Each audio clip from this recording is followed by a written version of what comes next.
நம்முடைய மகத்துவத்தினால் நிரப்புவார். தேவன் எனக்கு கொடுத்த அந்த நல்ல கிருபைக்காக நான் கர்த்தரை முதலாவது நன்றி செலுத்துகிறேன். ஆண்டவர் பாராட்டின தயவுக்காக ஸ்தோத்தரிக்கிறேன். இந்த நாளில் ஆண்டவர் இந்த வாய்ப்பினை கொடுத்த நம்முடைய போதகருக்கும் இயேசுவின் நாமத்தில் நன்றி செலுத்துகிறேன். எடுத்தவங்க வாசிங்க, கர்த்தருடைய நாமம் மகிமைப்படட்டும். சங்கீதம் 89 8ஆம் வசனம். சங்கீதம் 89 8.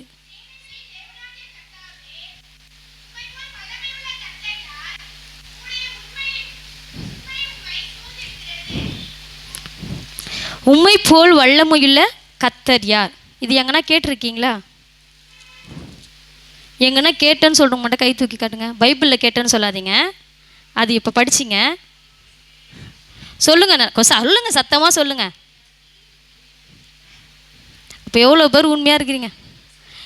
ஏற்கனவே இந்த பிரசங்கத்தை கடந்த நாட்களில் கர்த்தர் எவ்வளோ பெரியவர் என்பதை பேசிக்கொண்டு வந்திருக்கும் போது தொடர்ந்து ஒரு 3 வாரம் ஒரே வசனத்தை வச்சு பேசியிருக்கிறேன். நல்லா கவனிக்கணும், மறக்கக்கூடாது. நீங்கள் மறந்துடுவீங்க தான் மறுபடியும் அதே டேன் பண்ணுறேன். ஓகேவா? சரி, கர்த்தருடைய நாமம் மகிமைப்பட்டோம். வேதம் சொல்லுது, உம்மை போல வல்லமையுள்ள கர்த்தர் யார்? உம்மை போல அந்த இடத்துல கேள்விக்குறியோடு கொடுக்கப்பட்டிருக்கோம். இயேசுவை போல வல்லமையுள்ள ஒரு கர்த்தர் இந்த பூமியில் இல்லை. எல்லாவற்றுக்கும் மேலாய் வல்லமையினாலே நிரப்புகிறவர், தம்முடைய வல்லமையை காண்பிக்கிறவர், தம்முடைய வல்லமையை ஊற்றுகிறவர், தம்முடைய பலத்த கரத்தின் வல்லமையினாலே அநேகரை விடுதலையாக்கின நம்முடைய தேவனுக்கு ஒப்பாக இந்த பூமியில் ஒருவரும் இல்லை. எத்தனை பேர் விசுவாசிக்கிறீங்க? உங்கள் வாழ்க்கையில் அப்படி நன்மை நடந்திருக்கா? அவருடைய வல்லமையை நீங்கள் பார்த்துருக்கீங்களா? எப்படி பார்த்துருக்கீங்க அப்படின்னு கேட்ப நீங்கள் எதிர்பார்க்கல.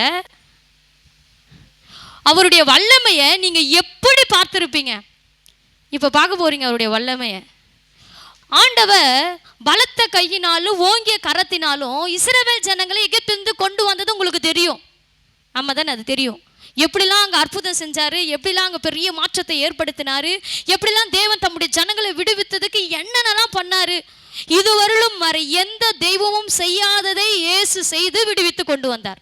எல்லாம் உங்களுக்கு தெரியும். 10 விதமான வாதைகள், அந்த வாதைகளை பயங்கரம். அது இந்த உலக மனிதர்களால் செய்ய முடியாது, சூனியக்காரங்களால் செய்ய முடியாது, மந்திரவாதியாலும் செய்ய முடியாது. அப்பேற்பட்ட காரியங்களை செய்து தேவன் கொண்டு வந்தா. இந்த வல்லமையுள்ள தேவன் உங்களுக்கு தெரியும். ஆனால் ஒரு மனிதனுக்கு தேவன் தம்முடைய வல்லமையை காண்பித்திருக்கிறார். கடந்த நாட்கள் இந்த வல்லமையுள்ள தேவன் சொல்லிட்டு ஒரு நபரை வச்சு பேசினேன். எந்த நபர் சொல்லுங்க பார்க்கலாம்? பேப்பரை பார்க்கக்கூடாது, நோட்டில் எழுதி வச்சுதான் பார்க்கக்கூடாது. சொல்லுங்க, கொஞ்சம் சத்தமாக சொல்லுங்களேன்.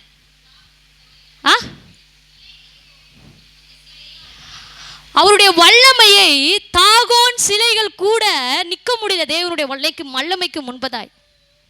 தாகோன் சிலை என்றது உலக மனிதர்களால் போற்றப்படுகிற வணங்குகிற ஒரு தெய்வம். பயங்கரமானது அது. ஒரு கூட்டத்தார் பெலிஸ்தர்கள் கொண்டாடுகிற ஒரு சிலை. தேவனுடைய உடன்படிக்கை பெட்டி பெலிஸ்தர்கள் பிடித்து கொண்டு போய் அந்த தாகோன் சிலைக்கு முன்னாடி வச்சாங்களாம். அவங்களுக்கு தெரியாது, அந்த பெட்டி அவனு சாதாரணமாக நினச்சிட்டாங்க. அந்த பெட்டியில் இருக்கிற தேவனுடைய வல்லமை பயங்கரம். தாகோனுடைய சிலை அந்த பெட்டிக்கு முன்னாடி விழுந்து கிடந்ததுன்ற வேதம் சொல்லுது. அந்த பொம்மையை மறுபடியும் தூக்கி நிறுத்திட்டு மறுபடியும் பூட்டிட்டு போயிட்டாங்க. மறுநாள் வந்து பார்க்குறாங்க, தாகோனுடைய சிலை தலை தனியாக, முண்டம் தனியாக, கை தனியாக, கால் தனியாக கிடக்குது.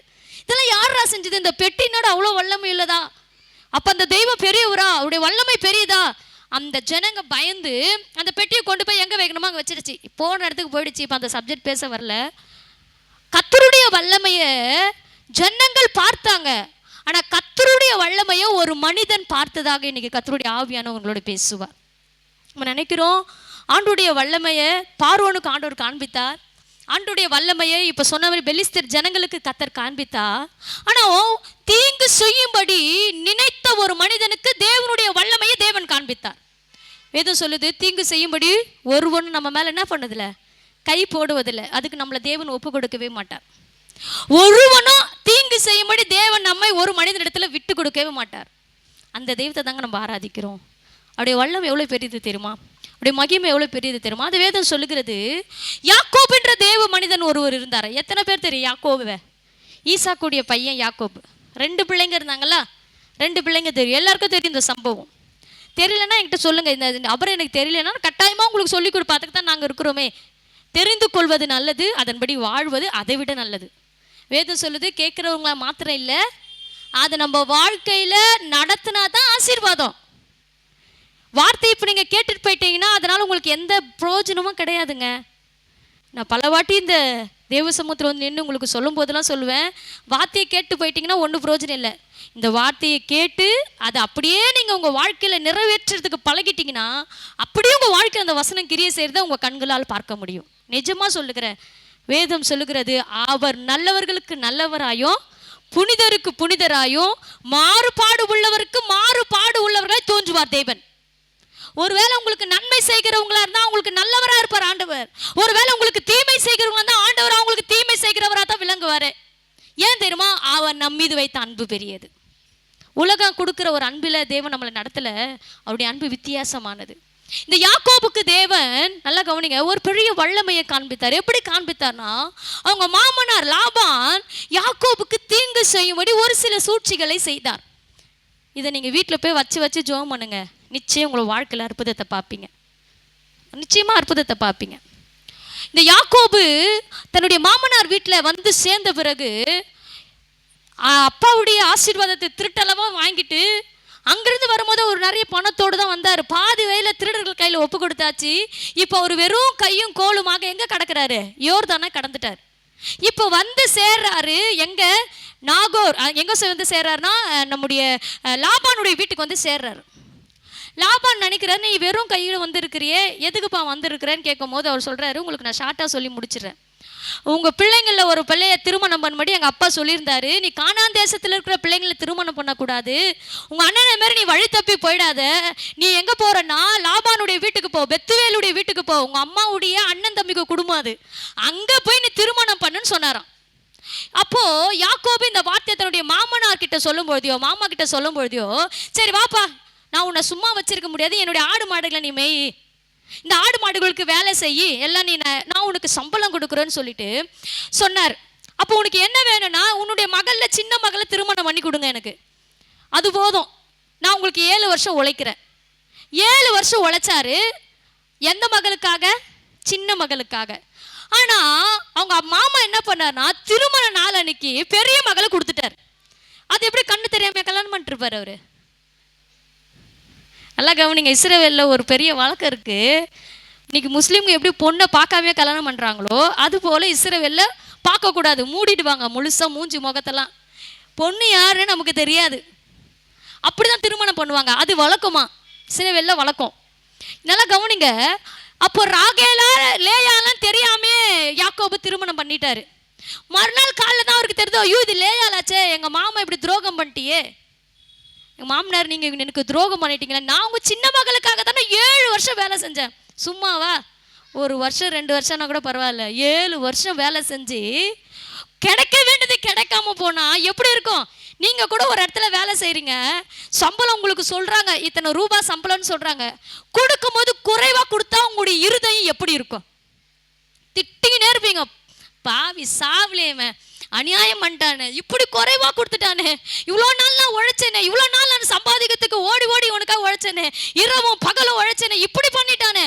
அது எத்தனை நாள் தான் இருக்கும்? அந்த அடுத்த மாதம் வர வரல அந்த துக்கம் நம்ம மனதில் இருக்கும். இருக்குமா இருக்காதா? இருக்கும். இதே தான் யாக்கோபுக்கும் இருந்துச்சு. பாவி மாமா இப்படி துக்கம், பெரிய துரோகத்தை பண்ணிட்டானேன்னு. இப்போ மட்டுமா துரோகம் பண்ணான், அடுத்ததும் துரோகம் பண்ணான். நல்லா கவனிங்க. சரி, இப்போ உனக்கு பெரிய பொண்ணு தானே கொடுத்துட்டேன், இது இஸ்ரவேலில் வழக்கம் தான், நீ 2வது மகளும் திருமணம் பண்ண 7 வருஷம் உழை. இப்போ 14 வருஷம், மறுபடியும் 14 வருஷம் வேலை செஞ்சு இப்போ சின்ன மகளும் திருமணம் பண்ணியாச்சு. நல்லா கவனிங்க. 14 வருஷம் பெண்களுக்காக வேலை செஞ்சாரு. இப்போ அவர்கிட்ட என்ன இல்லை, எந்த சம்பாத்தியமும் இல்லை. இப்போ என் குடும்பத்தை நான் நடத்தணும்னா ஒரு சம்பாத்தியம் தேவை தானே, எல்லாருக்கும் தேவை தான். வேலை செய்ய காசு கிடைக்குமா? வேதம் சொல்லுது, எஜமான்களே நீங்கள் உங்கள் வேலைக்காருடைய கூலியை காலையில் வேலை செஞ்சுட்டு சாயங்காலம் வீட்டுக்கு போகிறதுக்குள்ள கொடுத்துடணுமா. அவர்கள் ஐயோ இந்த மனுஷன் வேலை செஞ்சு கூலி கொடுக்கலையேன்னு பெருமூச்சு விட்டார்னா அந்த பெருமூச்சின் சத்தத்தை உலகத்தானா இருக்கட்டும் கிறிஸ்தவனா இருக்கட்டும் கர்த்தர் கேட்டு அவனுக்கு நியாயம் செய்வாராம். வேதம் இப்படி சொல்லுது. நம்ம கீழே ஒரு 10 பேர் வச்சு வேலை செய்ய வச்சோன்னா எது நம்ம அடிக்கிறோமோ இல்லையோ, நமக்கு லாபம் வருதோ இல்லையோ, கூலி செய்கிற வேலை செய்கிற பிள்ளைகளுக்கு நம்ம கூலியை கரெக்டாக கொடுக்கணும். அப்படி கொடுக்காத மனிதனுடைய வாழ்க்கை சபிக்கப்பட்ட வாழ்க்கை. ஒருவேளை நமக்கு தெரிந்தவங்க வேலை செய்யறாங்கன்னா, நீ தெரிஞ்சவங்க தானே சும்மா செஞ்சுட்டு போன விட வேண்டியதை உன்னால முடிந்ததை நீ கொடுத்து அனுப்பணும். அதுதான் தேவனுடைய ஆசீர்வாதம். நல்லா கவனிங்க. இந்த லாபான் என்ன பண்ணானா 14 வருஷம் வேலை செய்ய வச்சிட்டார். கரெக்டாக வேலை செஞ்சுட்டு மறுபடியும் கேட்குறாரு, இவ்வளோ வருஷம் நீ உன் மகளுக்காக வேலை செஞ்சோம், இப்போ எனக்கு சம்பளத்தை கொடுன்னு கேட்குறாரு. என்ன கேட்குறாரு? அப்போ இன்னும் ஒரு 7 வருஷம் உழை. இன்னொரு 7 வருஷம் செஞ்சாருங்க வேலை. வெளியால் துரோகம் பண்ணால் பரவாயில்ல, சொந்த மாமா துரோகம் பண்ணால் கோவம் வருமா வராதா? அடா பாவி, எங்கள் அப்பா இவங்கிட்ட வர அனுப்பிட்டான். இத்தனைக்கு யாக்கோபு சீமான், பணங்களை பார்த்தவன் மட்டுமல்ல வசதியாக வாழ்ந்தவன் கூட. ஆனால் இங்கே வந்து சில காலங்கள் துக்கப்பட வேண்டிய அவசியம் ஏற்பட்டுச்சு, சில காலங்கள் வேதனைப்பட வேண்டிய அவசியம் ஏற்பட்டுச்சு. ஆனால் பாருங்க, 14 வருஷம் உழைச்சு அவங்ககிட்ட இன்னும் இல்லை, சம்பளம் இல்லை. இன்னைக்கு நிறைய பேர் தான் இருக்குல்ல, எவ்வளோ உழைக்கிறோம், அதுக்கேற்ற சம்பளம் என் கையில் இல்லையே. உங்கள் கேள்விக்கு பதில் ஆண்டவர் தருவாராக. நீங்கள் நினைக்கிறீங்க நான் சம்பாதிக்கிறேன், ஆனால் அந்த கடைசி நாள் அந்த 30ஆம் தேதி என்கிட்ட ₹1 இல்லை. ஒருத்தவங்க சொன்னாங்க, கவர்மெண்ட்டில் வேலை செய்கிறாங்க, கிட்டத்தட்ட ஒரு 80,000 சம்பாதிக்கிறாங்க. எத்தனை நாள் இந்த சம்பாத்தியம் உங்கள் கையில் இருக்குன்னு கேட்டேன். 28ஆம் தேதி வருமா, 1ஆம் தேதி காலி ஆகிடுமா. அவங்க சொன்ன வார்த்தை 28 வந்துச்சுன்னா 1ஆம் தேதிக்குள்ளே எல்லாத்தையும் செட்டில்மெண்ட் பண்ணிட்டு 1ஆம் தேதி 0. இது மிஞ்சி யாருன்னா எனக்கு கொடுத்தாதான் பாருங்க. அப்படி வாழ்க்கை வாழ்கிற அநேக உண்டு. கையில் சம்பாதி நிற்கல, நீங்கள் பயப்படாதீங்க. கர்த்தர் தம்முடைய வல்லமை உங்களுக்கு விளங்க பண்ணுவார். கர்த்தர் தம்முடைய மகிமை உங்களுக்கு விளங்க பண்ணுவார். நீங்க நினைக்கிறதுக்கு மேல தேவன் உங்களை ஆசீர்வதிப்பார். ஆசீர்வதிக்கிறதுக்கு நான் என்ன செய்யணும்னா, நல்லா கேட்டுக்கங்க, இப்போ யாக்கோபு செய்தது நீங்க செய்யணும். நல்லா கவனிங்க. இந்த லாபான் ஏமாத்துகிறதை கர்த்தர் அறிந்தாராம். வேதம் எடுத்துங்க, வாசிங்க. ஆதியாகமம் 31:8.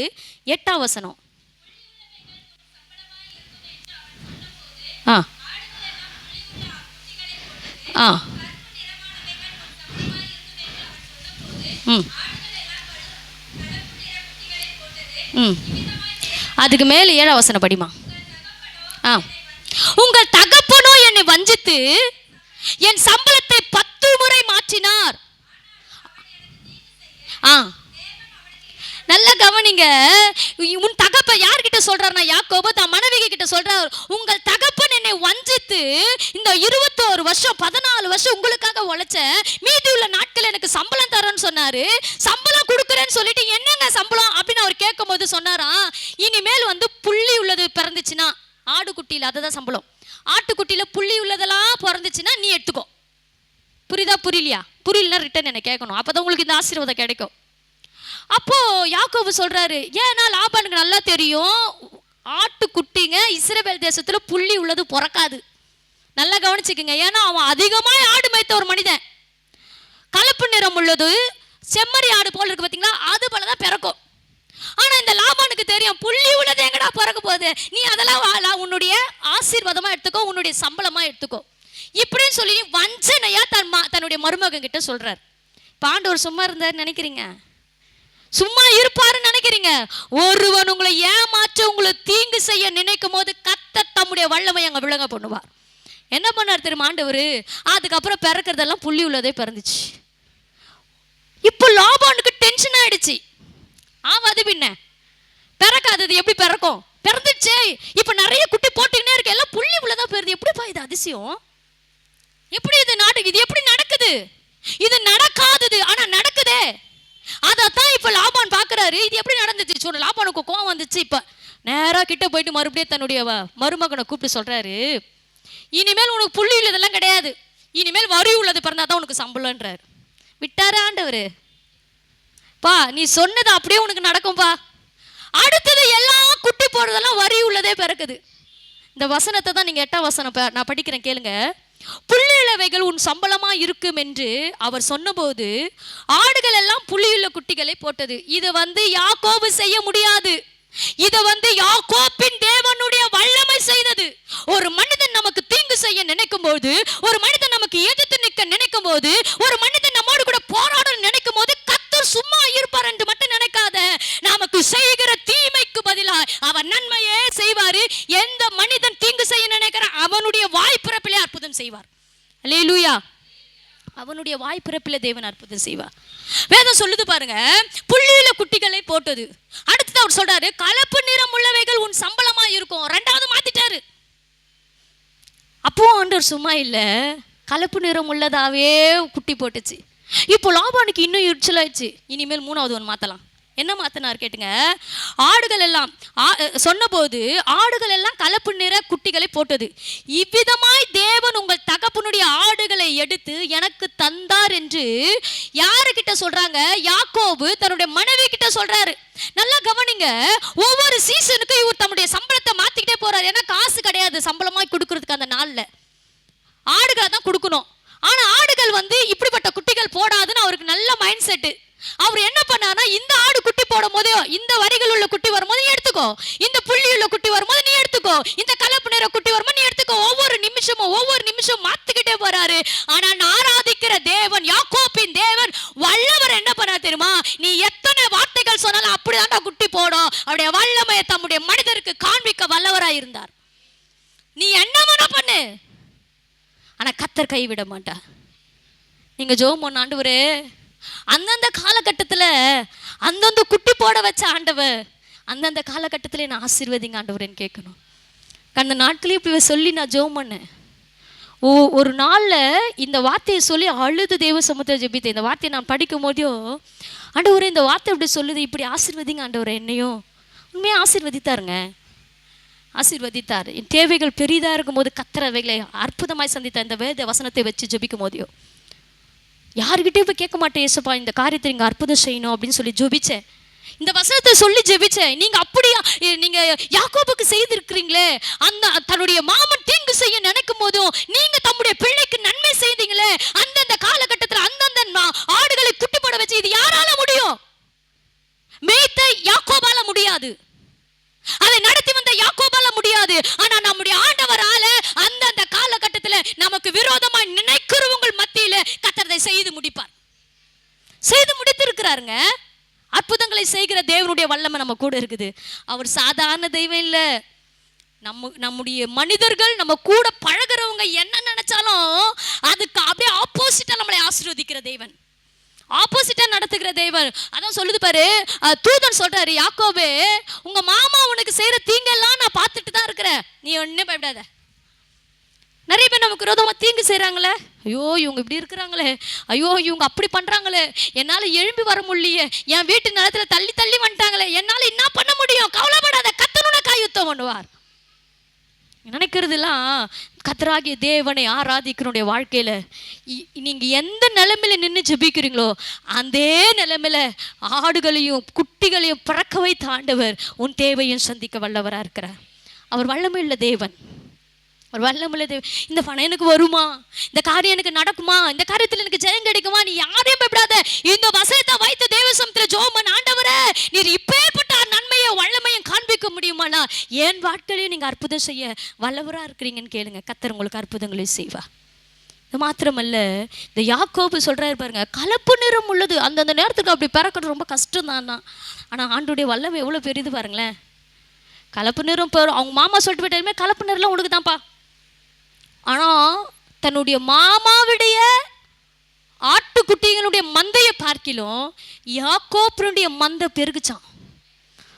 ஒவ்வொரு நாளும் பலத்த ஆடுகள் குட்டிகளை இழுந்துச்சான். பலவீனமான ஆடுகள் லாபானுடையதா போயிடுச்சு. பலவீனம் உள்ளது, நொசனது, கால் உடைஞ்சது, கண் இல்லாததெல்லாம் அப்படியே யார்கிட்ட போயிடுச்சு? அவங்க மாமா கிட்ட போயிடுச்சு. பலம் உள்ளதும் செழித்ததும் நிறைய ஆட்டுக்குட்டிகளை போடுகிறதும் நிலையா நிற்கிறதும் யாக்கோபிடத்துல சேர்ந்தது. இது யார் செஞ்சா நினைக்கிறீங்க? கர்த்தராகிய தேவன் அவருடைய வல்லமையை காண்பித்தார். ஒரு மனித தீங்கு செய்யணும்னு நினைச்சா பயப்படாத, கர்த்தர் உன்னோடு இருக்கிறார். தீங்கு செய்ய ஒருவனும் உன் மேல கையை போடுவதில்லை. அவர் இடம் கொடுக்கிறவர் அல்ல, அவர் இடம் கொடுக்கிறவர் அல்ல. உன்னை உயர்த்தும்படி அவருடைய பலத்த கரத்துக்குள் நீ அடங்கி காத்துரு. ஏற்ற நேரம் ஒரு அற்புதங்கள் நடக்கும், ஏற்ற நேரம் வரும். அதுக்கு காலங்கள் உண்டுங்க. கர்த்தர் எல்லாத்துக்கும் உடனே எதுவுமே செஞ்சிட மாட்டார். அதுக்கு காலம் இருக்குது. ஏன்ப்பா இவ்வளோ நாள் கழிச்சு இவ்வளோ கஷ்டப்பட வைக்கிறீங்க? நம்ம கேட்டு வச்சுக்க, என் காலம் வரட்டும், இன்னும் என் வேலை வரவில்லை. பாஸ்ட் போனவர் சொன்னார், இன்னும் என் வேலை வரவில்லை. அவருடைய வேலை வந்தால் கரெக்டாக எல்லாம் டான் டான் நடந்துடும். ஆனால் கர்த்தருடைய வார்த்தை யாக்கோவுக்கு ஆசீர்வாதமாக இருந்துச்சு. அவன் என்ன சொன்னானோ அதையே பிறக்க வச்சார் ஆண்டவர்.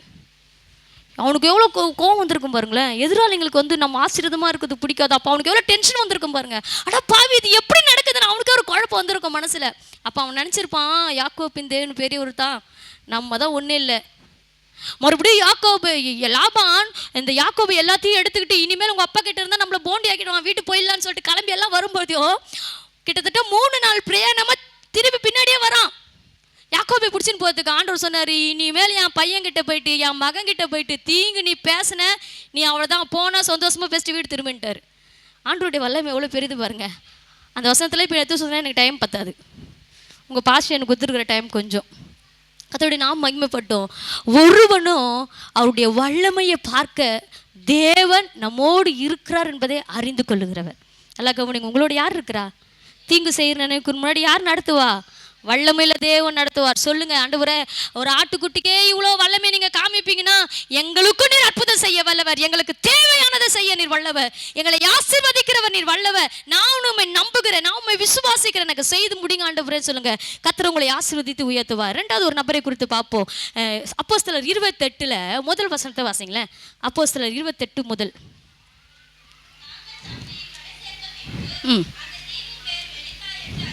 ம் ம்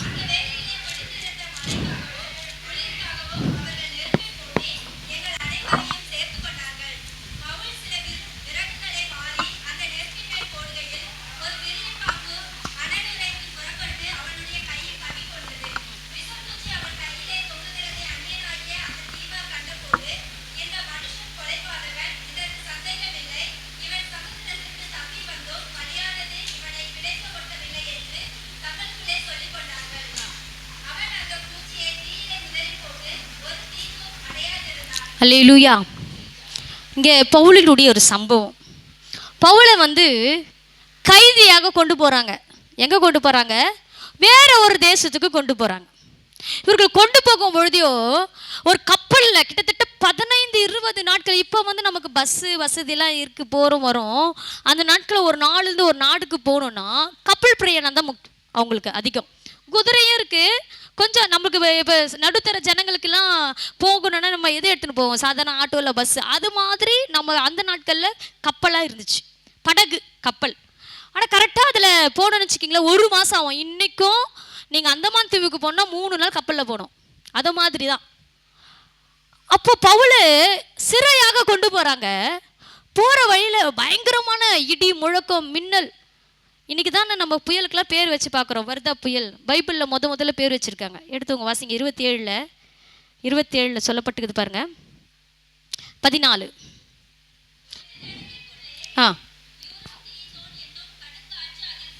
அந்த காற்றுக்கு பேர் என்னவா?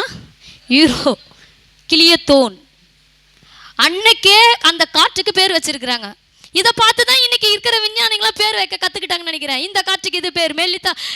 இப்போ வந்திருக்குது வர்தா புயல் வந்துச்சு, அப்புறம் இன்னொரு புயல் வந்தது, நிஷா புயல். இப்படி பேர் வச்சதுக்கு காரணமே பைபிள்லேருந்து கண்டுபிடிச்சுதான். அந்த நாட்களில் அறிவியல் ஞானம் இல்லாத நாட்களிலையும் அந்த காற்றுக்கு பேர் வச்சிருக்கிறாங்க. அந்த காற்று வந்துச்சுன்னா கடலே வாரிட்டு போயிடுமா மொத்தமா. அப்படி மொத்தம் இருக்கிற ஜனங்களை சாகடிச்சிருமா. அவ்வளோ பெரிய புயல் அந்த புயலுக்கு பேர். இந்த புயல் வந்துட்டு உடனே என்ன ஆயிடுச்சுன்னா, கடல்ல இருக்கிற எல்லா அலைகளும் இந்த கடல் படகுல முழுகத்தக்கதாய் அமருது. இப்போ ஆண்டவர் பவுல் கிட்ட பேசினாராம். என்ன சொன்னாரா? நீ பயப்படாத, நீ சாக மாட்ட. என்ன சொல்ல மாட்ட? சாக மாட்ட. நீ ராயனுக்கு முன்னாடி போய் நிற்கணும். அதுக்காக உன் நிமித்தம் இந்த படகுல இருக்கிற எல்லாருக்கும் நான் ஜீவனை கொடுப்பேன். கப்பல் சேதமே வருமே தவிர உயிர் சேதம் வராது அப்படின்னு சொன்னாராம். இப்போ பவுல் ஏந்து நிற்கிறார். மறுநாள் காலையில எல்லாம் பயத்தில் உயிரை கையில் பிடிச்சி நிற்கிறான். பவுல் மட்டும் அப்படி உயிர் பயமே இல்லாமல் சும்மா தைரியமாக எழுந்து நின்று பேசுகிறாரு. கப்பல் மாலுமியை பார்த்து சொல்கிறார், நீ பயப்படாதப்பா, இங்கே இருக்கிற ஜனங்களை நீங்கள் பயப்படாதீங்க. ஏன் பயப்படாத? இவ்வளோ கஷ்டத்தின் மத்தியில் இவ்வளோ காற்று அடிக்கிறது, தண்ணி நம்ம சாக போகிறோன்னு கஷ்டப்பட்டுக்கிறோம், நீ பயப்படாதன்றிய. நீ பயப்படாத. நேற்று தினத்தில் என் தேவனாகிய கர்த்தர் என்னோடு பேசினார். என்ன பேசினார்ப்பா? கப்பல் சேதம் வரமே தவிர உயிர் சேதம் வராதுன்னு சொன்னாரு. அதனால உயிர் சேதம் வராதுன்றதுனால நாம கட்டாயமா தப்பி பிழைப்போம். இன்னும் கொஞ்சம் தூரத்துல ஒரு தீவுக்கு நம்ம போயிடுவோம்னு சொல்றாரு. இந்த வார்த்தையை ஜனங்களிடத்துல பேசும்பொழுதோ கைதியாகத்தான் பவுல் கப்பல் ஏறினாரு. இப்ப கேப்டனாக நின்று அப்படியே செயல்பட ஆரம்பிச்சார். எல்லா ஜனங்களும் இப்ப பவுல் சொல்ற வார்த்தைக்காக காத்துட்டு இருக்கிறாங்க. என்ன சொல்றாரு? அவர் என்ன பேச போறாரு? அவர் என்ன எங்க போக சொல்ல போறாரு? என்ன நடக்கும்னு அவரை வாயை தான் பார்த்துட்டு இருக்கிறாங்க. நல்லா கவனிங்க. கர்த்தருடைய வல்லமையை அந்த மெலிதா தீவார் கண்டார்கள். எப்படி கண்டார்கள்னா, இப்ப உயிர் சேதம் வராதுன்னு ஆண்டவர் சொன்னதுனால இருக்கிற சரக்குகள்லாம் எடுத்து போட்டாங்க. கப்பல் இப்ப ரெண்டா உடைய போகுது. உடஞ்சவங்க என்ன ஆகுறாங்க, உடைய போற ஒரு சூழ்நிலையில ஆண்டவர் இந்த பக்கத்துல ஒரு தீவு இருக்கு, அந்த தீவுக்கு நம்ம போக போறோம்னு பவுல் சொன்னது போது அப்படியே நடந்துச்சான். அந்த வசனத்தை நீங்க வாசிங்க, 22ஆம் வசனம் பாருங்களேன், 27 22. ஆ ஆ ஆ ம் ம் ம் என்னை ஆட்கொண்டவரும் நான் சேவிக்கிறவருமான தேவனுடைய தூதனானவர் இந்த ராத்திரி என்னோடு வந்து நின்று ஆ ம் ம்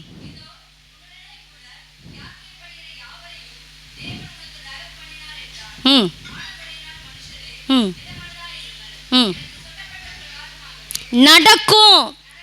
இந்த வார்த்தை நிறுத்துங்க. எனக்கு சொல்லப்பட்ட பிரகாரமாகவே அப்படிதான் வசனத்தை நம்பணும். எனக்கு சொன்னபடியே இந்த வார்த்தையின்படியே கர்த்தர் என்னை ஆசீர்வதிப்பார் என்று நம்பணும். அவங்களுக்கு தான் நன்மை நடக்கும். இந்த வார்த்தையின்படியே என்னை கர்த்தர் உயர்த்துவார் என்றதை நம்பணும். அப்பதான் அற்புதம் நடக்கும் வாழ்க்கையில. ஒருவேளை அதுக்குரிய காரியங்கள் இல்லாம இருக்கலாம், அதுக்குரிய அடையாளங்கள் இல்லாம இருக்கலாம். எப்படி என்ன ஆண்டவர் ஆசீர்வதிப்பாரு, என்கிட்ட தான் எதுவுமே இல்லையே, எப்படி என்ன ஆண்டவர் உயர்த்துவாரு, இவங்க சொல்றதுக்கும் இங்க நடக்கிறதுக்கும் ஆப்போசிட்டா நடக்குது அப்படி நீங்க நினைக்கலாம். ஆனா அப்படி நினைக்காம அதற்கு மாறாக கர்த்தர் எனக்கு செய்வார் என்று நம்பி பாருங்க, அந்த அடையாளங்கள் எல்லாம் அப்படியே மாறுதலாய் மாறும். நீங்க நினைக்கிறத விட கர்த்தர் உங்களை உயர்த்தி 4 மடங்கு உன்னை ஆசீர்வதித்து பெருக பண்ணுவார். ஆசீர்வதித்து பெருக பண்ணுவார். வேதம் சொல்லுது, நான் சொல்லுகிறபடியே நடக்கும். பவுல் அப்படியே ஊர்ச்சிக்கமா சொல்றாரு பாருங்க, நான் சொல்லுகிறது அப்படியே நடக்கும், நீ ஒன்னும் வழிடாதீங்க. எந்த நம்பிக்கையிலங்க சொல்லியிருப்பாரு? அவருடைய தேவன் வல்லமையுள்ள தேவன். அப்போ உங்க தேவன் இல்லைங்க, சாதாரண தெய்வங்க. போய் சோத்திரம் பண்ணா, நான் சோத்திரம் பண்ணா ஏற்றுக்கிற தெய்வங்க. நான் போய் முட்டி போட்டு அவர்கிட்ட முட்டி போட்டு ஜெபம் பண்ணாதான். அப்படி நீங்கள் நினைக்கிறதுனால தான் இன்னும் கூட ஆண்டவர் உங்களுக்கு அப்படியே இருக்கிறாரு. அப்படி உண்மையா நீங்க அவர் அப்படி கொஞ்சம் திருப்பி பாருங்களேன். இவ்வளோ வல்லமையுள்ள தெய்வத்தை தான் ஆராதிக்கிறனா, இவ்வளோ மகத்துவமுள்ள தெய்வத்தை தான் ஆராதிக்கிறனா, இந்த தெய்வம் எனக்கு ஏன் உதவி செய்ய மாட்டாரு? அப்ப என்னுடைய விசுவாசம் எதுல குறைஞ்சிருக்கு? ஆண்டவரே இதை மாற்ற வல்லவ, இந்த சூழ்நிலையை இப்பவே நீர் மாற்ற வல்லவ, இந்த நிலைமையை நீர் இப்ப இதை மாற்ற வல்லவ, இதுல இவ்வளவு பெரிய காரியங்களை செய்து முடிப்பீங்க நம்பி ஜெபம் பண்ணி பாருங்களேன். அப்போதான் அப்புறம் அற்புதம் நடக்கலாம். நிஜமா தான் சொல்றேனே, கர்த்தரால முடியாத காரியம் ஒன்றும் இல்லை. அவர் அநேக காரியங்களை செய்து முடித்திருக்கிறார். உங்கள் வாழ்க்கையிலையும் என் வாழ்க்கையிலும் அநேக காரியங்களை செய்திருக்கிறார். செய்து முடிப்பாருங்க, நடத்தி முடிப்பாருங்க. விசுவாசிச்சு பாருங்களேன். இந்த வேலை கிடைக்குமா? நிறைய பேருக்கு ஒரு டவுட்டு தான். தப்பான வழியில் போனால் எதுவும் நம்பவே கிடைக்காது. அதுக்காக நான் உங்களுக்கு உத்தரவாதம் பண்ண மாட்டேன். இன்னைக்கு ஒரு 2 லட்சம் உங்களுக்கு வந்து கிடைக்கும், ஒருத்தன் திருடி எடுத்து வந்து உங்கள் வீட்டு வாசலில் போட்டு போயிடுவான் அப்படிலாம் நம்பாதீங்க. காக்கா தீக்கின்னு வந்து போடும், எந்த காக்காவும் தீக்கின்னு வந்து போடாது. நிறைய பேர் சொல்கிறாங்க. ஒரு காரியத்தை பார்த்தேன். ஒரு வயசான தாத்தாக்கு ஒரு காக்கா வந்து இந்த சீத்தாப்பழத்தை கொண்டு போய் கொடுக்குது. ஒரு காக்கா அவர் அதை சாப்பிட்டுட்டு அவங்களுடைய தோட்டத்தில் போடுறாரு. அது செடிகளாக நிறைய முளைஞ்சி அதில் சீத்தாப்பழம் காய்ச்சி அது விற்று அவர் பெரிய பணக்காரா. இதெல்லாம் எந்த காலத்தில் நடக்கிறது? அது வந்து பாருங்க, அந்த காக்கா அவருக்கு செஞ்ச உதவியை அவர் சொல்கிறாரு. நான் நினச்சேன் இப்படி ஒரு காக்கா வருமா, நமக்கு ஏன் ஒரு காக்கா கூட இப்படி வரமாடுது. காக்கா என்னைக்கே நகத்தின்னு வந்து போடாது. நிச்சயமாக தான் சொல்கிறேன், காக்கா போடாது. ஆனால் காக்காவுக்கு பதில் கர்த்தர் கொடுப்பார். விசுவாசிச்சு பாருங்களேன், நம்பி பாருங்களேன், வசனத்தை வச்சு ஜெபம் பண்ணி பாருங்களேன். ஒரு ஊழியக்காரர் இப்படி எனக்கு சொல்லி கொடுத்தார். அந்த வசனத்தெல்லாம் அப்படி வச்சு ஜெபம் பண்ணிப்பார். அவர் சொல்லுகிற வார்த்தைக்கு கீழ்ப்படிந்து ஒவ்வொரு நாளும் ஒரு வசனத்தை வச்சு ஜெபம் பண்ணுவேன். அந்த வசனத்தை சொல்லி ஜெபம் பண்ணுவேன். அதிகாலையில் எழுந்து என் பிள்ளைங்க தலைமையில் ஒரு வசனத்தை வச்சு ஜெபம் பண்ணுவேன். அவங்களுக்கு தெரியாது, கர்த்தருக்கு தெரியும். அவங்க காலை பிடிச்சி ஜெபிப்பேன். அவங்க தலையில் கை வச்சு எந்த இடத்துல அவங்க பாகம் இருக்கோ அந்த பாதத்தில் வச்சு அந்த வசனத்தை அவங்க தலைமையில் வச்சு ஜெபம் பண்ணிவிடுவேன். கர்த்தர் நடத்துவார்னு அப்படியே நடத்துவார். ஒரு சிபிஎம்ல ஒரு ஊழியக்கார் பிரசங்கத்தில் கேட்டு அந்த வார்த்தைக்கு கீழ்ப்படிந்தேன். அப்போவே ஆண்டவரே இந்த வார்த்தைக்கு நான் ஒப்பு கொடுக்குறேன்னு சொல்லி அந்த வார்த்தையை அதுலேருந்து ஜெபிக்க ஆரம்பித்தேன். கர்த்தர் நடத்துகிறார். ஒவ்வொரு நாளும் ஒரு வசனம், கிட்டத்தட்ட ஒரு 5 வசனங்களை அவர் கொடுத்தாரு. அந்த வசனத்தை சொல்லி ஜெபம் பண்ணி பாருங்கன்னு 5 வசனத்தை எழுதி வச்சுக்கிட்டு 5 வசனத்தை சொல்லி மனப்பாடம் பண்ணி, சத்துருவை ஜெயிக்கிறதுக்கு, சாபத்தை ஜெயிக்கிறதுக்கு, உலகத்தை ஜெயிக்கிறதுக்கு அந்த வசனமே போதுமானது. அந்த வசனத்தை சொல்லி ஜெபிக்கும் போதே அற்புதங்களும் மடங்காலங்களும் தானாக நடந்துக்கிட்டே இருக்கும். ஒரு குறிப்பிட்ட காலம் வரல ஒன்றுமே நடக்காத போல தெரியும், ஆனால் அந்த வசனம் அப்படியே கிரியை செஞ்சுட்டே இருக்கும். இந்த நாட்களில் பார்க்குறோம், பவுல் சொல்கிறாரு அந்த இடத்துலேருந்து வரும்பொழுது, இன்னைக்கு நான் சொல்லுகிறபடியே நடக்கும். விசுவாசிச்சு பாருங்க, உங்க வாழ்க்கையில் அப்படி நடக்கும். இந்த வார்த்தையை போய் வீட்டில் வச்சு ஜோம் பண்ணி பாருங்க, அப்படி நடக்கும். யாக்கோபுக்கு அவங்க மாமா சொன்னதெல்லாம் நீங்கள் அப்படியே செஞ்சீங்களா ஆண்டவரே, இது நடக்கிற காரியம் இல்லை, ஆனால் நடத்தி காமிச்சு ஆசீர்வதித்தீங்களே, எனக்கும் அப்படி நடத்தி ஆசீர்வாதத்தை கொடுங்க ஆண்டவரே கேட்டு பாருங்க. இந்த அன்றைக்கு ஆராதித்த அதே தெய்வத்தை தான் நான் இன்னைக்கு ஆராதிக்கிறேன்.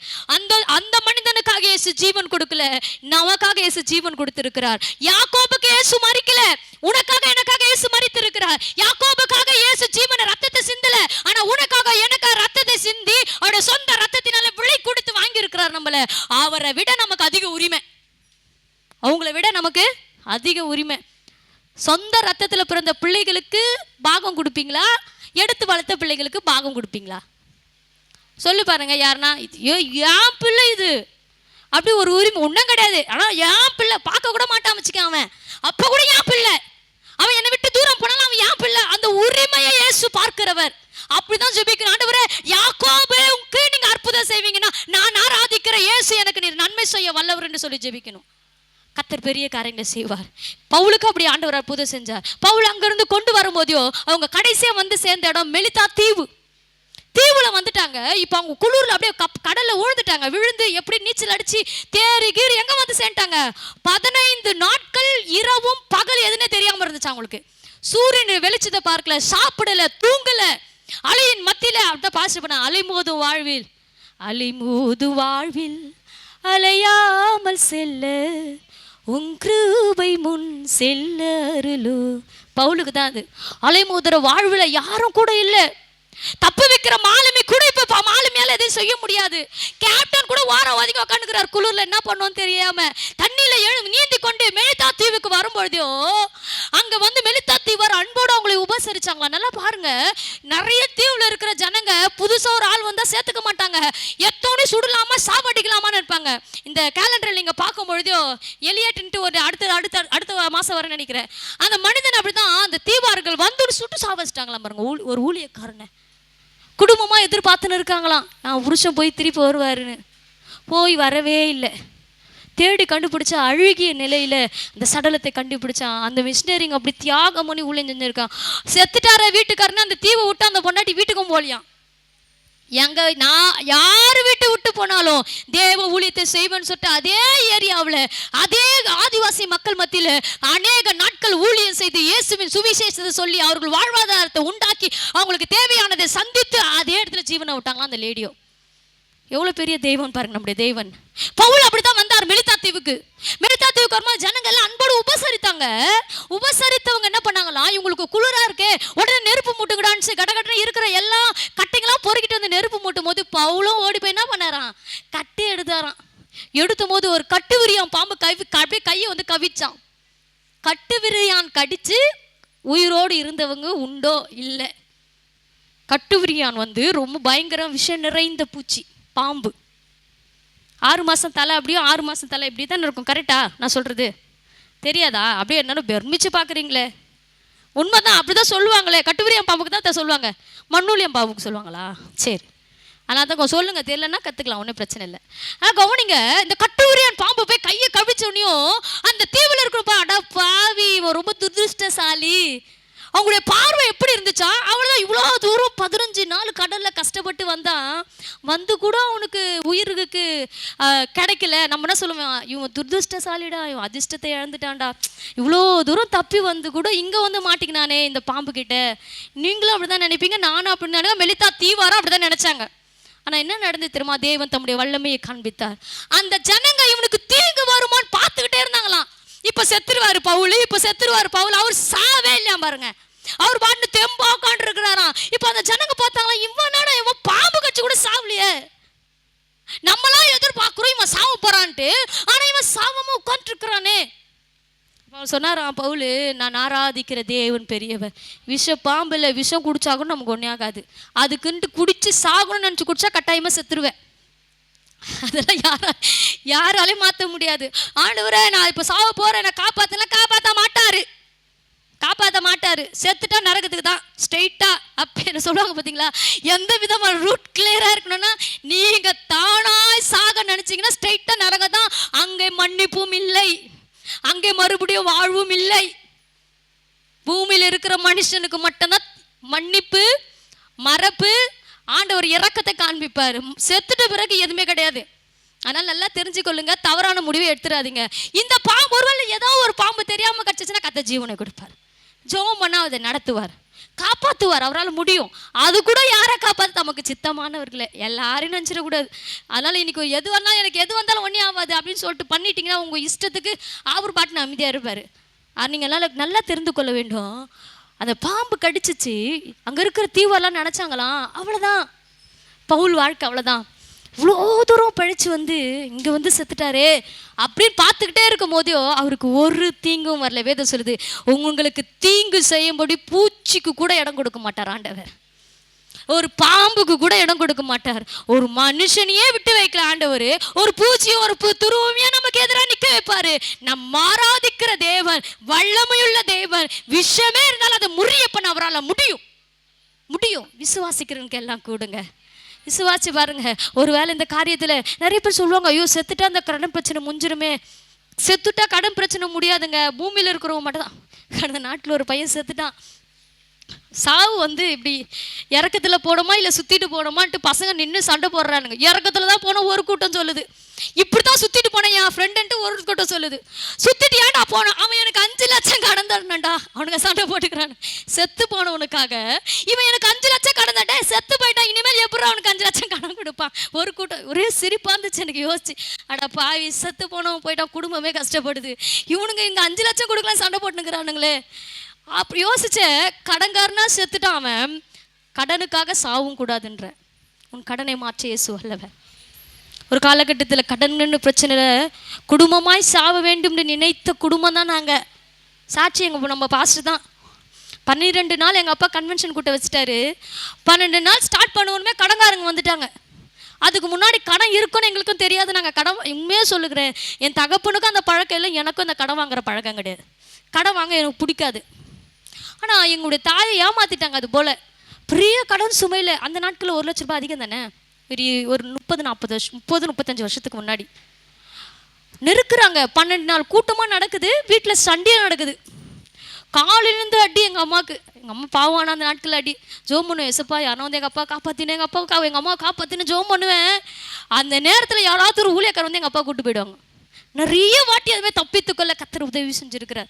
நிறைய நேரங்களில் ஜெபிச்சு கத்தர் மாற்ற பண்ணி இருக்கிறார். அந்த நாட்களில் ஜெபிக்கும் போதோ அந்த கடனுக்காக எங்கள் அப்பா சொன்னார், 12 நாள் மீட்டிங் முடிஞ்சிட்டோம், 13ஆவது நாள் நம்ம எல்லாம் செத்துலன்னாரு. அப்போ நான் சொன்னேன், என் மனசில் நினச்சிக்கிறேன், எங்கள் அப்பா கிட்ட சொல்ல, யார் செத்தா நமக்கு நம்ம சாகக்கூடாது.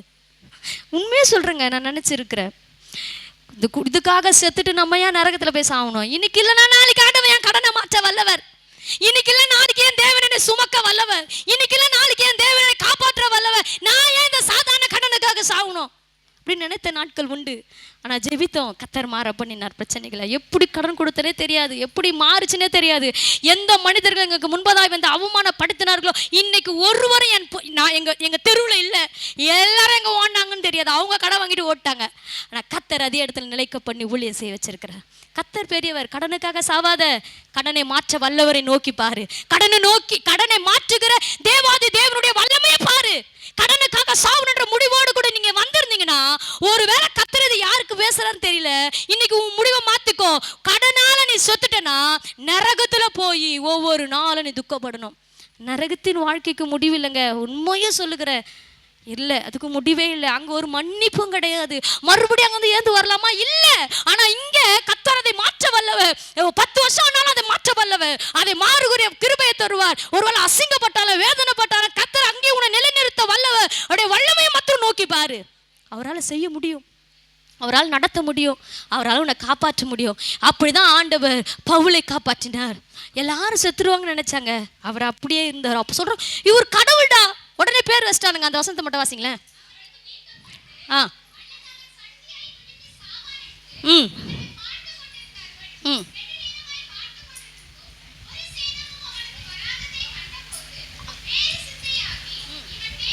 உடனே ஜனங்க பார்த்துட்டாங்க, இவன் இன்னும் சாவே இல்லையே. பார்த்துட்டு இருந்தாலும் எப்படி பார்த்துட்டு இருப்பானுங்க, சாவரானா பார்க்கலாம். ஒரு மருந்து கொடுக்கணும்னு அவனுக்கு தோணல பாரு. இப்போ நான் சொல்ல, தீவில் இருக்கிறவனுக்குலாம் அந்த பாம்பு பற்றிலாம் தெரியும். இந்த பாம்பு இது பண்ணுச்சுன்னா இந்த மருந்து கொடுக்கணும், தெரியுமா தெரியாதா? அப்படி யாராவது இருந்திருப்பாங்க, மருந்து கொடுத்துருப்பாங்க. ஆனால் பவுல் சாவுறத மருந்து கொடுத்து காப்பாற்றணும்னு நினைக்கல. அவர் சொல்லுவாங்க, சாவாமல் இப்படி உயிரோட உட்காந்துருக்காரு. இப்போ பார்த்தோன்னே ஆச்சரியமாச்சு. நம்முடைய ஆண்டவர் தம்முடைய வல்லமையை ஒரு மனிதன் மூலியமா மட்டும் இல்லை, இப்படியும் காண்பிக்க வல்லவர். அவர் பார்க்குறாரு, அந்த மனிதர்கள் எல்லாம் பார்க்கும்பொழுதோ இவர் தேவனா, இவர் சாவாமேகிறாரு. எவ்வளோ பெரிய ஆச்சரியம் பாரு. அப்புறம் சொல்கிறேன், நான் தெய்வம் இல்லைங்க, நான் தெய்வத்தை ஆராதிக்கிற மனிதன். அந்த தெய்வத்தை தான் இப்போ உனக்கு சொல்ல வரணும். சுவிசேஷத்தை சொல்லி மிலித்தா தீவர் ரட்சிக்கப்பட்டாருங்களாம். எவ்வளோ பேர் மாற்றம் பாருங்க. பெரிய அற்புதங்களை கர்த்தர் செய்ய வல்லவர். அதே தேவன் வல்லமையோடு திரும்பி வரப்போகிறார். மத்திய 24, 25, 30 படிங்களேன். அதே தேவன் வல்லமையோடு திரும்பி வரப்போகிறார். அல்லேலூயா. எடுத்துங்க வாசிங்க. 25, 30. மனுஷன் அப்பொழுது ஆ ஆ ம் ஆ ஆ வல்லமையோடு மிகுந்த மகிமையோட வர போறாரு. அவர் மனிதனுக்கு மட்டும் தான் வல்லமையை காண்பிக்கிறவர் அல்ல, அல்லது ஏதோ ஒரு பூச்சி ஒரு மனிதனை கடிச்சு சாகடிக்கிற நிலைமையில இருக்கும்போது காப்பாற்றுறதுக்கு மட்டும் இயேசு வல்லமை உள்ளவர் அல்ல. அவர் வல்லமையோடு மிகுந்த வல்லமையோடு மகிமையோடு திரும்பி வர போறாரு. எத்தனை பேர் ஆயத்தமா இருக்கீங்க? வல்லமையோடு வரும்போது எத்தனை பேர் ஆயத்தமா இருக்கீங்க? யோசிச்சு பாருங்க.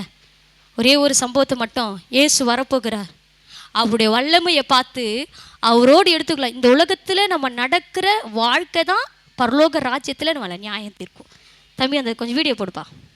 அந்த வீடியோ பாருங்கள். அதுக்காக தான் கொஞ்சம் சீக்கிரமாக முடிச்சிட்டேன். இன்னும் இருக்குது, 11:30 வரையும் தான் எனக்கு டைம். ஆனால் அந்த வீடியோ பாருங்கள். ஏன் அந்த வீடியோ பார்க்க சொல்கிறேன் அப்படின்னா, கேட்குறத விட பார்க்குறது ஈஸியாக புரியும். அதனால தான் எங்கள் பாப்பா கேட்டுச்சு, நாங்களாம் அத்தனை வாட்டி பார்த்துருக்கோம், நீ எத்தனை வாட்டி பார்த்தாலும் திருந்தது கிடையாது. புது வயசானவங்களாம் போய் செல்ல பார்த்துட்டா இருக்காங்க. இல்லை, ஒரு வேளை தேவன் அவர்களை சந்திக்கிறதுக்கு நல்லா இருக்கும். இந்த வீடியோ பாருங்கள். கர்த்தர் எப்படி வல்லமையோடு வருவார் என்பதை யூகித்து இது சாதாரணமாக தான் போட்டிருக்கிறாங்க. ரொம்பலாம் கிடையாது, சாதாரணமாக போட்டிருக்கிறாங்க. இப்படி தான் வருவான்னு சொல்லப்படலை, இது விட வல்லமையாக வரலாம். ஆனால் அது ஒரு உங்களுக்கு காண்பிக்கணுன்றதுக்காக சித்தரித்து போட்டிருக்கிறாங்க. ஒரு 5 நிமிஷம் இந்த வீடியோ கொஞ்சம் பாருங்கள், எப்படி வர்றாருன்னு சொல்லிட்டு. இப்போ கொஞ்சம் இப்படி தான் பூமியில் பெரிய மாற்றம் உண்டாகும் கடைசி நாட்களில். கிறிஸ்தவங்களாம் இயேசுவை அறிந்து ஆராதிக்கிற உங்களுக்கு தான் ஆண்டவர் சொல்கிறார், இப்படி தான் தேவன், இது 2ஆம் வருகை, ரகசிய வருகையில் தெரியாது.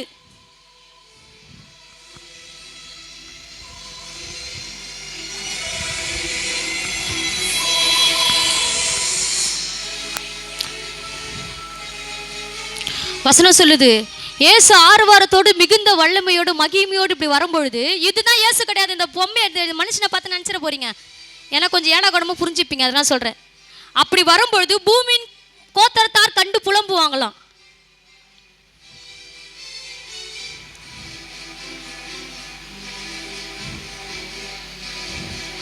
எத்தனை பேர் ஆயத்தமாக இருக்கீங்களோ தொங்க போக முடியும்? இதை பார்க்குறவங்க கொஞ்சம் மனம் திரும்புங்க, அதுக்காக தான் போட்டேன். இன்னைக்கு இப்படி தான் எல்லாம் செல்ஃபோன் வச்சு சுற்றினுக்கிறோம். 24 மணி நேரம் சினிமா பாட்டு கேட்டுக்கின்னு இப்படி தான் ஆண்டவர் வருவார். எடுத்துக்கொள்ளப்பட்டீங்கன்னா தப்பிச்சிட்டிங்க, கைவிடப்பட்டுட்டிங்கன்னா முடிஞ்சிச்சு கதை.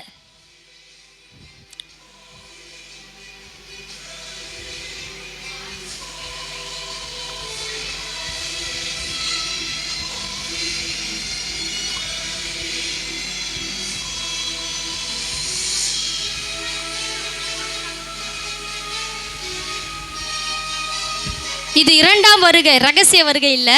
அதனால் முடிஞ்சோடனே இதோடைய காரியத்தை சொல்கிறேன் உங்களுக்கு. கட் பண்ணி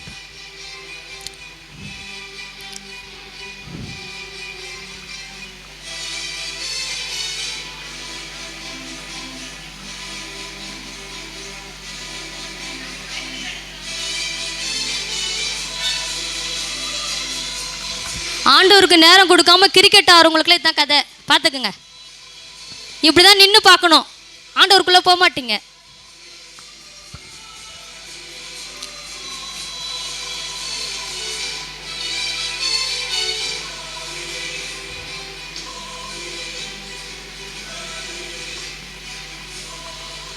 இது மரித்தவங்களாம் எழுந்திருக்கிற கல்லறை. கிறிஸ்துவுக்குள்ள மரித்தவங்களுடைய கல்லறை தான் எழுந்துக்கும். எல்லாம் கல்லறையும் அங்கே திறக்கப்படாது. ஒரு மனிதன் உண்மையாக வாழும்பொழுது கிறிஸ்துவுக்குள் மரித்தா சூசைட் பண்ணணும், ஒருத்தவுடைய கல்லறை கூட திறக்காது. அதனால் சூசைட் பண்ணுற எண்ணத்தில் விட்டுருங்க.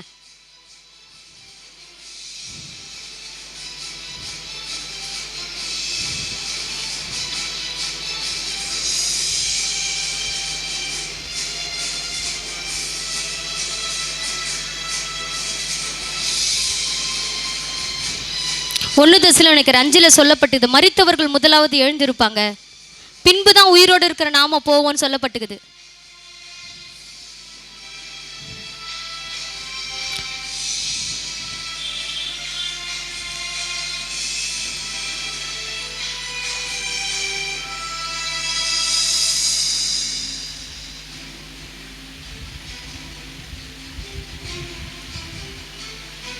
தேவனுடைய வெள்ளை சிங்காசனம்,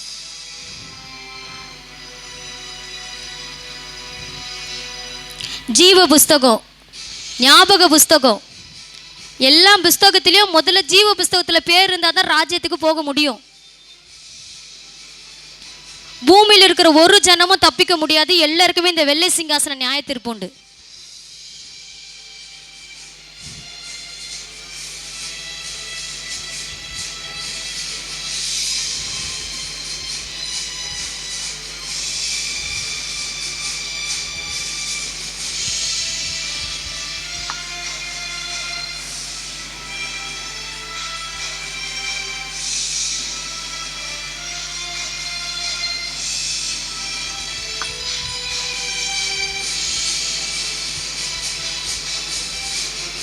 இயேசு நியாயாதிபதியா உட்கார்ந்துட்டாருன்னா இறக்கம் இருக்காது அவருக்கு. அவங்கவுங்க பாவம் அவங்க தலை மேல வந்து நிற்கும்.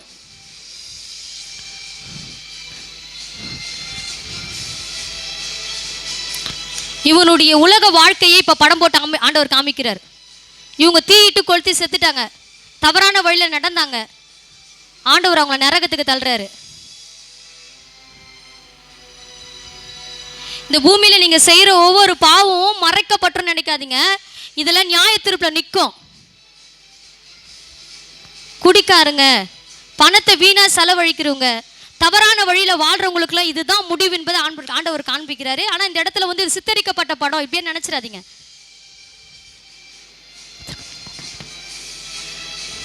தவறான வாழ்க்கை, விபச்சாரர்கள் பரலோக ராஜ்யத்துக்கு போக முடியாது.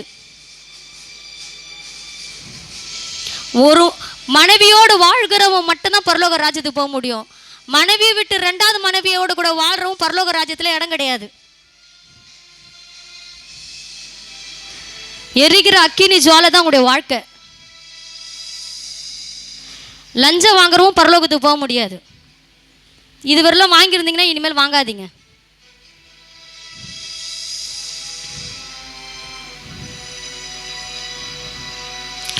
லஞ்சம் வாங்கின பணத்தில் காணிக்க கொடுத்தாலும் பரலோகம் போக மாட்டீங்க.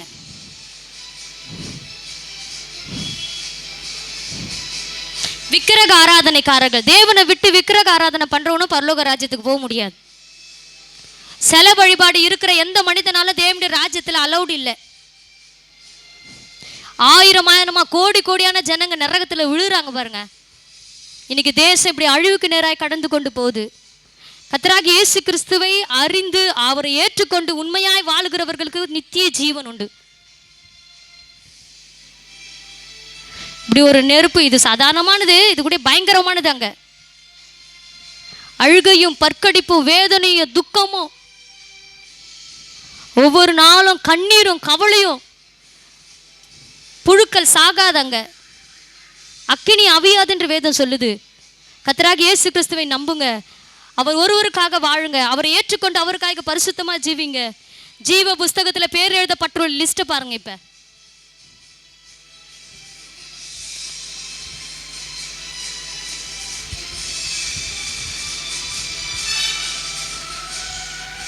இவங்கெல்லாம் ஜீவ புஸ்தகத்துல பேர் எழுதப்பட்டவங்க. அவங்க வாழ்க்கை முறையை பூமியில பாருங்க. கண்ணீரோடு இருக்கிறவனுக்கு சுவிசேஷத்தை சொல்லுகிற ஒரு வாழ்க்கை, இயேசுவின் அன்பை தெரு தெருவா போய் சொல்லுகிற ஒரு மனிதன் அவனுடைய வாழ்க்கையில நித்திய ஜீவனை அடையறான் பாருங்க. இதுதான் பரலோக வாழ்க்கை. நீ பூமியில எப்படி வாழ்ந்தாலும் இயேசுவுக்காக வாழ்ற வாழ்க்கை தான் அங்க பரலோகத்துல செயல்படும். உண்மையுள்ள மனுஷன் பரிபூர்ண ஆசீர்வாதங்களை பெறுவான். உதவி செய்யறவங்க, ஜெபிக்கிறவங்க, ஆத்தும ரட்சிப்பு அடைய செய்யறவங்க, அவங்களுக்கு ஆண்டவர் மகிமையின் வஸ்திரத்தை கொடுப்பார்.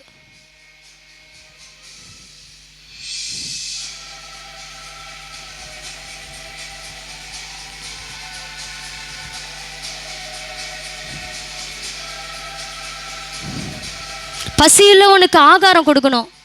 வியாதி உள்ளவனை கண்டு அவனை நேசிக்கணும்.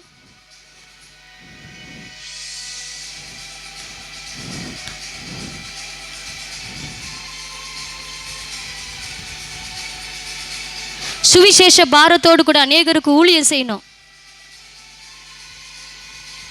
மனம் திரும்பணும்.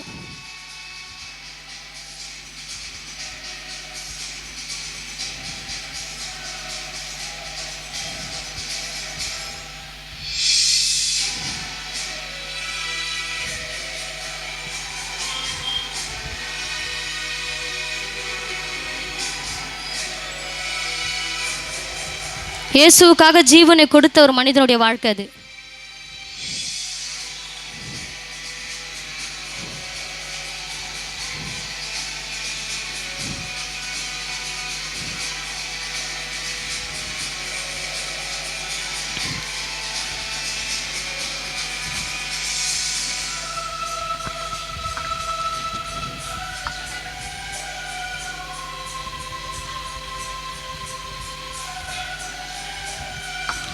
இப்பேற்பட்ட ஒரு பரலோக ஜீவனுள்ள வாழ்க்கை நமக்கு வேணுமா, இல்லை நரக வாழ்க்கை நமக்கு வேணுமா? தேர்ந்தெடுப்பது உங்களுடைய கரத்தில் தான் இருக்குது. ஆயிரமான தூதர்களோடு தேவன் வரும்பொழுது தம்முடைய ஜனங்களை இப்படி தான் தேவன் அழைத்து கொண்டு போவார். இது சித்தரிக்கப்பட்ட படம். இதுதான் உண்மை நினச்சிடாதீங்க. இது விட வித்தியாசமாக இருக்கும். அப்போ இதுதான் பரலோகத்தில் இருக்கிற பரதேசி, தேவன் தங்குகிற வாசம் பண்ணுகிற இடம்.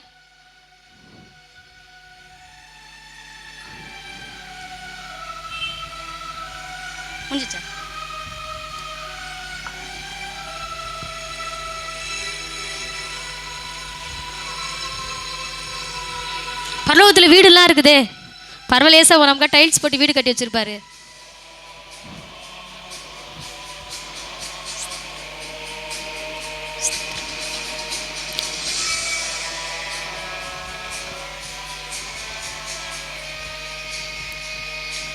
தேவன் வாசம் பண்ணுகிற இடம் இது.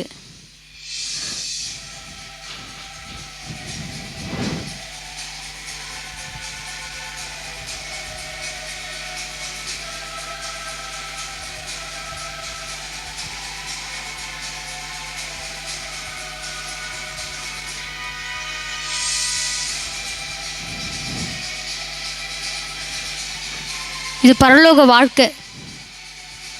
அங்கே துக்கம் இல்லை, கண்ணீர் இல்லை, கடன் இல்லை, பசி இல்லை, வேதனை இல்லை. எல்லாரும் தேவ தூதர்களை போல் இருப்பார் என்று வேதம் சொல்லுது. இயேசு கிறிஸ்துவை ஆராதிப்பதாங்க ஒரு பெரிய வேலையே. அங்கே 6 நாள் போய் வேலை செய்யணும்னு அவசியம் கிடையாது. கர்த்தரை ஆராதிக்கிற வேலை தான் நமக்கு. இது புதிய பூமி, புதிய வானம்.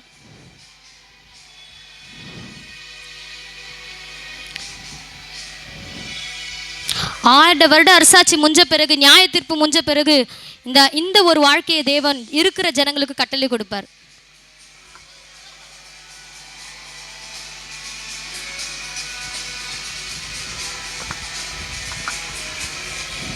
பார்த்தீங்களா? உங்களுக்கு முன்னாடி ஆண்டவர் வச்சிருக்கிற வாழ்க்கை இதை நிறைய பேர் பார்த்துருப்பீங்க. பார்க்கலன்னு சொல்ல மாட்டேன். ஆனால் வயசானவங்க யாரும் பார்த்துருக்கிறதுக்கு வாய்ப்பு இல்லை. ஏன்னா அதை நோண்டி பார்க்குற அளவுக்கு அவங்களுக்கு திறமையே இல்லை. இதை நான் பெரியவங்களுக்காக தான் போட்டு காமிச்சினேன். நல்லா கவனிங்க. யார் நரகத்துக்கு போவான்னு காமி? விபச்சாரக்காரர், லஞ்சம் வாங்குறவன், ஏமாத்துருவேன், திருட்டுத்தனம் பண்ணுறவெல்லாம் பரலோக ராஜ்யத்துக்கு போக முடியாது. நாங்கள் வேணா சேர்த்துப்போம். பாவிகள் எங்களிடத்தில் வந்தாலும் பரிசுத்தமாக நாங்கள் கூட வார்த்தையை சொல்லி மனம் திரும்ப பரலோகத்தில் அவங்களுக்கு இடம் கிடையாது. சத்தியத்தை அறிந்து பின்மாற்றத்தில் வாழ்கிறவங்களுக்கு அங்கே இடம் கிடையாது. 3ஆவது செலவு, விக்கிரகாராதனைக்காரர்கள் பரலோகத்துக்கு போக முடியாது. ஏமாத்துறவங்க போக முடியாது. தவறான வழியில் முடிவு ஏற்படுத்துகிறவர்கள் போக முடியாது. ஆண்டவர் உங்களுக்கு முன்னாடி சொல்லப்பட்டிருக்கிற ஒரு வார்த்தை, மிகுந்த வல்லமையோடு வருவார். யாக்கோபு தம்முடைய வல்லமையை வெளிப்படுத்தின ஆண்டவர்.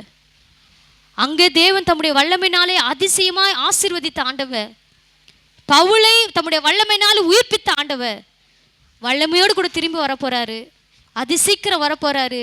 அதிசீக்கிரத்தில் வருகிற ஆண்டவருக்கு முன்பதாக உங்களை இங்கே அர்ப்பணிங்க.